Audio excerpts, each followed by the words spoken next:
মানুষ দুরবস্থায় আফিয়তের সাথে নাই, নামাজ পড়ার আগ্রহ নাই।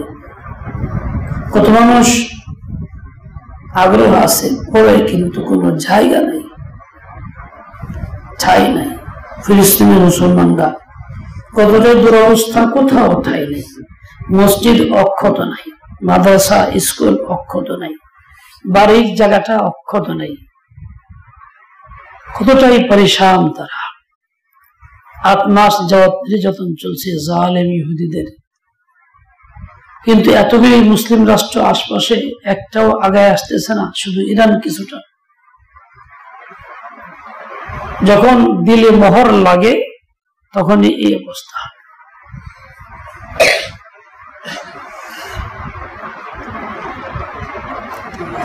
মুসলিম বনবতী মানুষ হারায় ফেলে, অনেকটা এখন এরকম হয়ে গেছে।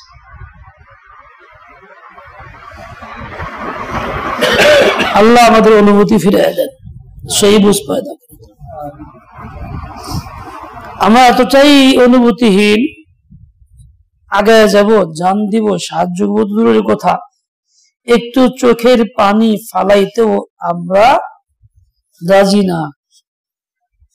ফিলিস্তিনের ভাই বোনদের জন্য দোয়া করা, কান্নাকাটি করা, চোখের পানি ফেলানো, এই দৌলত থেকেও যেন বঞ্চিত হয়ে গেলাম। দিন যাইতেছে, বঞ্চিত হইতেছে।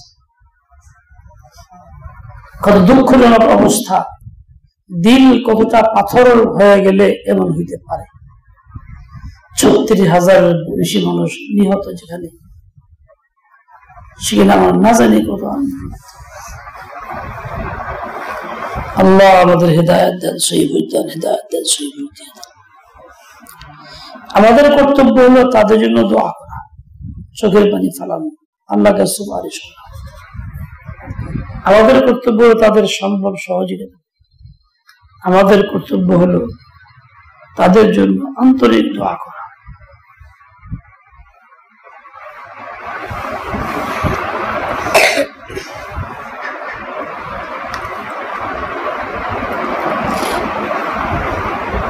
প্রতিদিন সূরাতুল হাদীদ পড়ে আল্লাহর কাছে বলতে পারি, আল্লাহ যাতে আমাদের হিদায়াত দেন, তৌফিক দেন।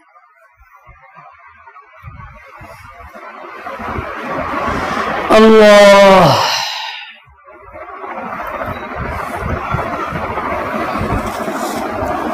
আলহামদুলিল্লাহ রাব্বিল আলামিন, والصلاة والسلام محمد الحمد يا حي الله شر آفات থেকে হেফাজত, ফিতনা ফাসাদ আল্লাহ ঈমান আমলের মধ্যে রাখেন।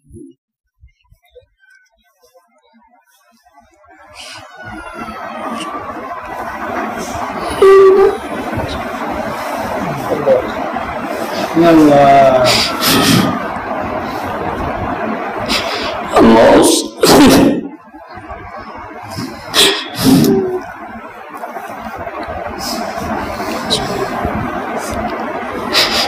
يا بركات